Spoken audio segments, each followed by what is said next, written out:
Salut, c'est Romain pour OneUpDev et aujourd'hui on va parler photo ou plutôt vidéo. Pour la petite histoire, je suis pas un pro, la photo, la vidéo, c'est pas mon taf. Moi ce que j'aime c'est apprendre, j'aime la tech de manière générale et quand tu montes une chaîne YouTube ou que tu te mets à faire des vidéos, eh bien t'apprends comment fonctionne une caméra, t'apprends la vidéo. Tu te renseignes, tu checkes les tutos, les vidéos YouTube, tu te démerdes en fait. Donc mes vidéos, celles orientées justement sur l'apprentissage de la vidéo, ça va me permettre de retracer l'expérience que j'ai acquis et la partager avec vous. Avec toute la naïveté d'un gars qui n'a pas fait de la vidéo pendant 20 ans quoi. Bon allez, on démarre et aujourd'hui on va parler du triangle d'exposition mais adapté à la vidéo. Le triangle d'exposition, c'est la combinaison de 3 éléments de ton appareil photo qui vont te permettre d'avoir une image proprement éclairée, proprement exposée. Si ton image n'est pas assez exposée, elle sera sombre. Si trop exposée, trop lumineuse. Tu vois le topo.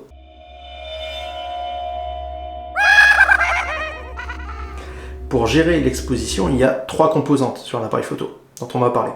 La sensibilité ISO, l'ouverture et la vitesse d'obturation. Ces 3 variables, elles apportent chacune leurs avantages et contraintes et ont des buts bien précis. Pour info, si tu veux pouvoir bosser avec ces 3 composantes librement sur ton appareil photo, il faut basculer l'appareil en mode manuel pour avoir la latitude pour bosser sur ces 3 variables.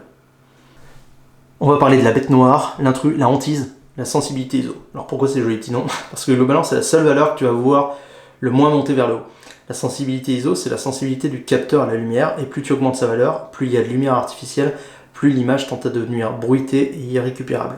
Donc soit tu veux bruiter l'image de manière artistique, mais dans ce cas il vaut mieux le faire à l'édition de la photo en post-prod, soit tu n'as pas le choix car tu es dans un environnement te forçant à pousser les ISO, typiquement quand tu manques de lumière. Donc il ne faut pas pour autant avoir peur de monter dans les ISO au besoin, simplement en fonction de ton appareil, il y a des valeurs seuil à ne pas trop dépasser sous peine d'avoir du grain dans l'image. Quand tu doubles les ISO, quand tu passes par exemple de 100 à 200, 200 à 400, tu doubles la quantité de lumière qu'il y a dans l'image. Ensuite, on va parler de la vitesse d'obturation, qui correspond à la durée durant laquelle l'obturateur reste ouvert, ce qui correspond au temps durant lequel le capteur est exposé à la lumière. Plus la durée d'obturation est longue, plus la lumière rentre et plus l'image est lumineuse. Mais lorsque cette ouverture, en fait, elle est trop longue, s'il y a du mouvement sur l'image, ce mouvement sera flou. Il y aura un flou de mouvement, car on aura comme imprimé petit à petit son mouvement par superposition. Ça pose aussi problème pour une photo à main levée. Si par exemple ton objectif n'est pas stabilisé, que tu le tiens à main levée et que tu bouges, le mouvement de la caméra va créer un flou.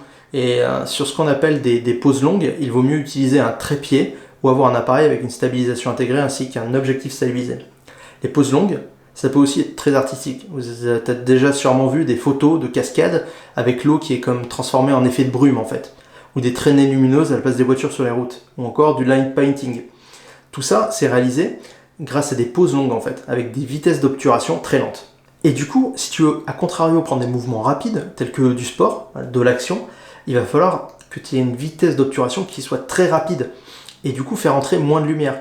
Et il faudra compenser cette absence de lumière par les 2 autres variables du triangle d'exposition, telles que la sensibilité ISO dont on a parlé, et l'ouverture du diaphragme dont on parlera après. La vitesse d'obturation, elle s'exprime en secondes, plutôt en fractions de secondes. 1 seconde, 1 demi-seconde, 1 cinquantième de seconde, etc. À chaque fois que tu multiplies la vitesse d'obturation par 2, tu augmentes par 2 la quantité de lumière qui rentre. Donc, à 1 seconde, tu as 2 fois plus de lumière qu'à 1 demi-seconde. La dernière composante du triangle d'exposition, c'est l'ouverture du diaphragme. C'est la seule variable qui ne dépend pas non pas de ton appareil photo, mais de ton objectif. Sur les objectifs, tu as une valeur qui est affichée f1.4, f2.8, f4, ou même une plage d'ouverture de focale, f3.5 à f5.6 par exemple. Ces valeurs, elles correspondent à l'ouverture de ton objectif. L'objectif, il peut avoir une ouverture maximale fixe ou variable dans le cadre d'un zoom. Plus la valeur est basse, plus l'objectif est lumineux. Donc suivant ce qu'on vient de se dire, tu peux te dire c'est génial, je prends un objectif super lumineux, j'expose comme je veux, je mets les ISO au minimum, la vitesse d'obturation en fonction de ce que j'ai envie de photographier. Oui, mais plus un objectif est lumineux, plus la profondeur de champ est faible. La profondeur de champ, c'est la distance sur laquelle le plan en focus de ton image reste net. Plus la profondeur est faible, plus tu auras un flou, ce qui peut être super esthétique sur du portrait par exemple. Mais pour du paysage, tu voudras sûrement que tout soit net. Et dans ce cas, il faudra privilégier une faible ouverture et une grande profondeur de champ. Et là, tu devras compenser par les ISO et la vitesse d'obturation. Ces 3 variables elles te permettent d'exposer correctement une photo en fonction de ton environnement et du sujet que tu photographies. Quand tu assembles une image via par exemple une vitesse d'obturation rapide, tu pourras jouer de la profondeur de champ ou des ISO pour compenser. Au fait, d'ailleurs, on va parler anglais 2 secondes, car tu reverras souvent ce terme. La vitesse d'obturation, c'est shutter speed en anglais. L'ouverture, c'est aperture. Et ISO, c'est ISO. Tout ça.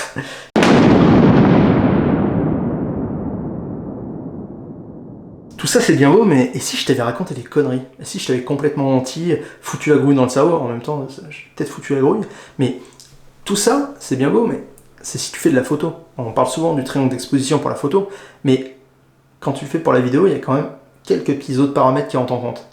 Et ouais mon gars, c'est pas si simple. Parce qu'en fait, en vidéo, il y a une règle, la règle des 180 degrés, qui dicte que la vitesse d'obturation doit être le double de la fréquence d'image. Donc en gros, si tu filmes à 60 images secondes, il faut régler ce shutter speed, la vitesse d'obturation, à 1 120e de seconde.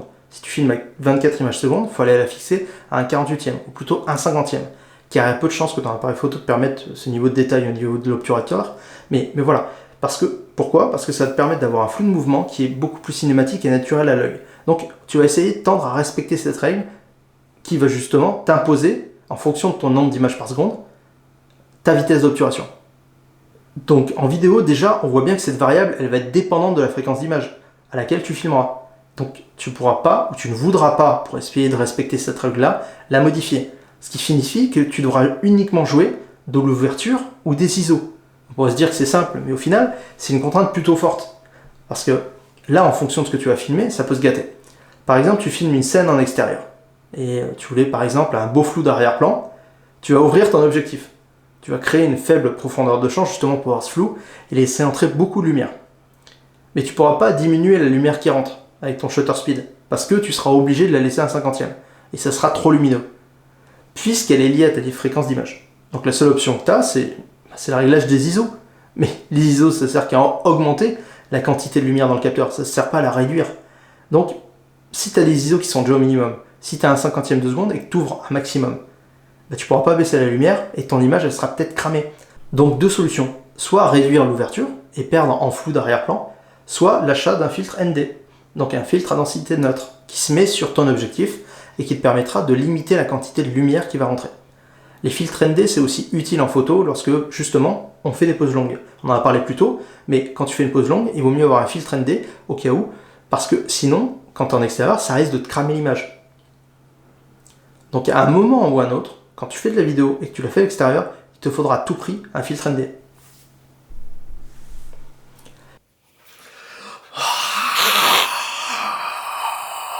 Et à contrario, si tu filmes dans une pièce qui est peu lumineuse, voire sombre, même avec une grande ouverture du diaphragme, si tu as la chance d'avoir une optique à grande ouverture, parce que c'est ce qui est forcément le plus cher, eh ben, tu vas avoir besoin de monter les ISO. Et là tu te dis, putain, je vais monter les ISO, ça va être super bruité. Oui, mais pas forcément.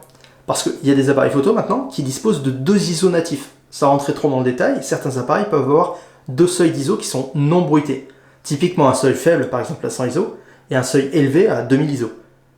Je crois que je t'ai perdu. Je t'ai perdu il y a longtemps, je crois que je t'ai encore perdu. Ça veut dire qu'à ces deux valeurs, à 100 et à 2000 par exemple, il n'y aura pas ou peu de bruit. Donc si on suit notre exemple, il y a 2 plages, à 100 et à 1000.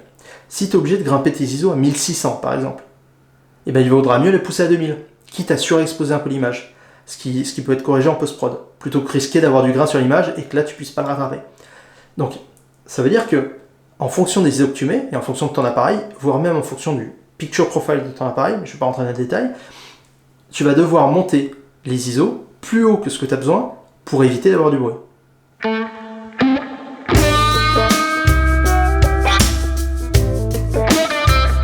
Et aussi, je vais le repréciser, mais faut pas avoir non plus peur de monter en ISO, parce que même s'il y a un léger grain, quand on n'a pas le choix, il vaut mieux privilégier la montée en ISO plutôt qu'un plan qui est complètement flingué, quoi.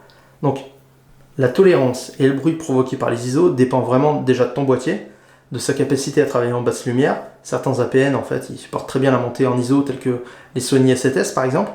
Donc, ça va vraiment dépendre de ton appareil, mais il ne faut pas avoir peur de monter en ISO un petit peu, quitte à avoir du bruit, pour avoir un truc exposé convenablement. Donc, un petit wrap-up s'impose. Le triangle d'exposition, c'est une base de la photo pour correctement exposer un sujet. Mais quand on s'attaque à la vidéo, il ne faut jamais oublier les contraintes et règles inhérentes à ce média. Maintenant, en tout cas, j'espère que tu seras un peu plus préparé. Donc, un dernier tips pour la route, à moins de filmer dans un format type de la vidéo RAW, comme le Blackmagic RAW, tu ne pourras pas modifier en post-prod, contrairement à une photo, la balance des blancs de ta caméra.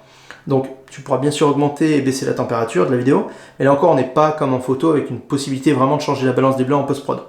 Donc un conseil, au début de tes scènes, verrouille bien la balance des blancs. Soit fixe carrément une valeur, ou fais une balance des blancs manuelle à l'aide d'une carte grise. Pourquoi? Pour t'éviter de te retrouver avec des différentes scènes d'un même montage avec des couleurs complètement déconnantes d'un plan à l'autre. On peut toujours se débrouiller en post-prod, mais si tu fais ça dès le départ, ça t'économiser un sacré paquet de temps. Donc voilà, c'est tout pour aujourd'hui. Il ne manque plus qu'à te dire de t'abonner, de cliquer sur la cloche des notifications pour être prévenu de mes futurs contenus. C'était Romain pour Random Dev, salut!